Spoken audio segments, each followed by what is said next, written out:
my love is our wedding day. I do love you with all my heart.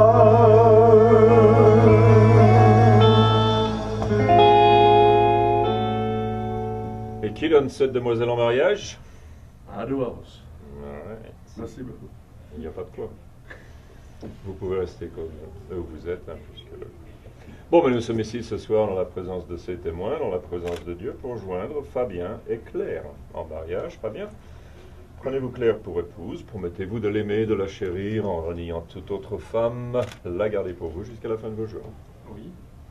Et Claire, prenez-vous Fabien pour époux, promettez-vous de l'aimer, de le chérir, et aussi en reniant tout autre homme, le garder lui pour vous jusqu'à la fin de vos jours. Oui. Bien. Bon, je suis certain que vous avez l'intention que votre mariage soit une relation tout à fait réussie pour le reste de votre vie. Hein. C'est l'idée. Hein. La bonne chose, vous savez, c'est aussi l'idée de Dieu, depuis le début, que le mariage soit la meilleure des relations dans lesquelles nous puissions entrer.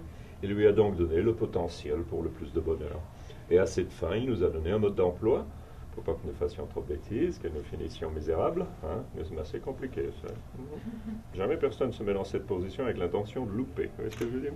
On a besoin de toutes les qu'on peut recevoir. Oh oui.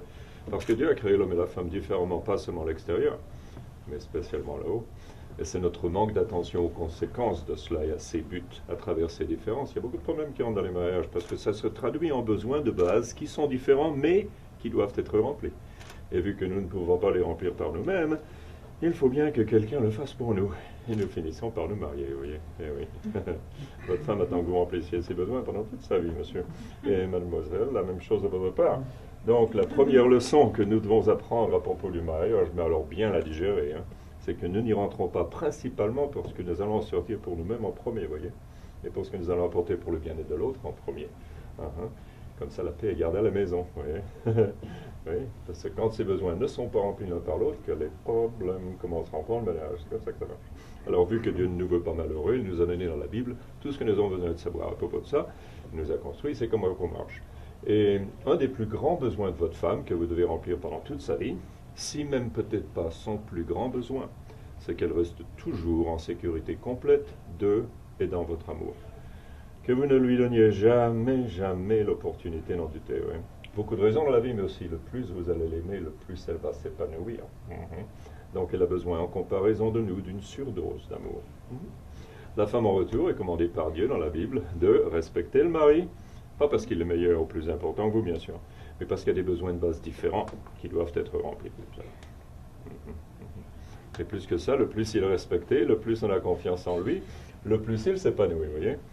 Autant important c'est pour vous l'amour, la compréhension de notre part. Autant important c'est pour nous le respect, la confiance en nous de votre part. Il ne faut pas méprendre parce que nous avons tous besoin de ça.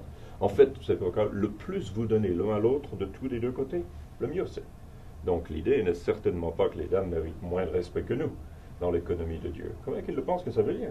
Ou que nous on mérite moins d'amour que vous? C'est pas raisonnable.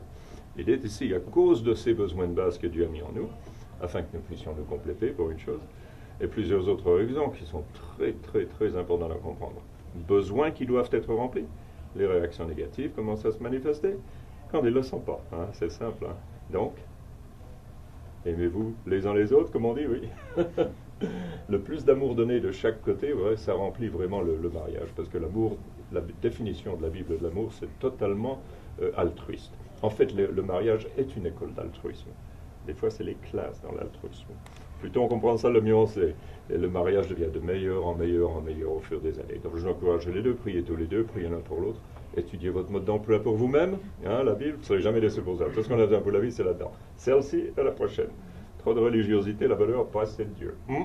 Elvis, do you have another song for these lovebirds? Yes, I do. Do it.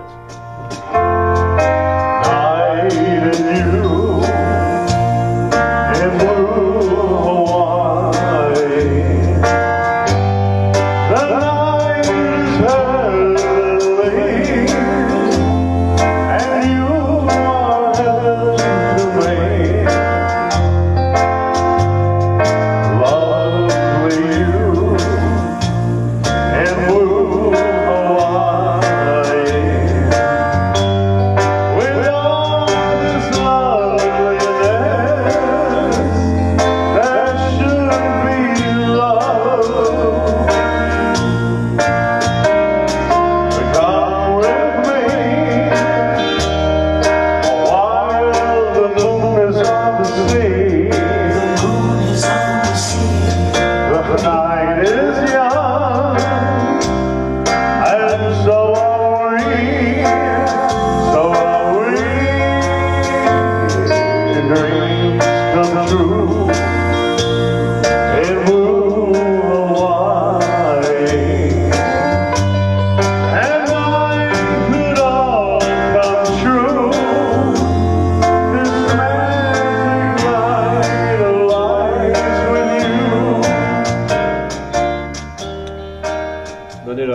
de mademoiselle à monsieur, s'il vous plaît. Et Fabien, prenez l'alliance, mettez-le au doigt de votre fiancé. Et dit Claire, je te donne cette alliance. En gage de mon amour, je te reçois pour femme. Je promets d'être ton mari fidèle, de t'aimer, de te chérir, de te respecter, de t'honorer, de subvenir à tes besoins, de te protéger, dans la richesse et dans la pauvreté, la maladie et la santé, pour le meilleur et pour le pire, jusqu'à la fin de mes jours. S'il vous plaît, donnez l'alliance à Claire. Et Fabien, je te donne cette alliance. En gage de mon amour. Et je te reçois pour mari. Je promets d'être ta femme fidèle. De t'aimer, de te chérir. De te respecter, de t'honorer. Dans la richesse et dans la pauvreté. La maladie et la santé. Pour le meilleur et pour le pire. Jusqu'à la fin de mes jours.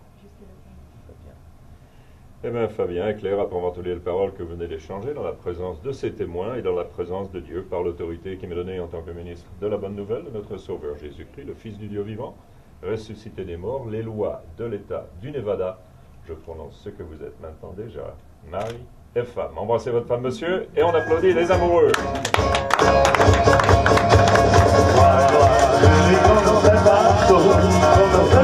Con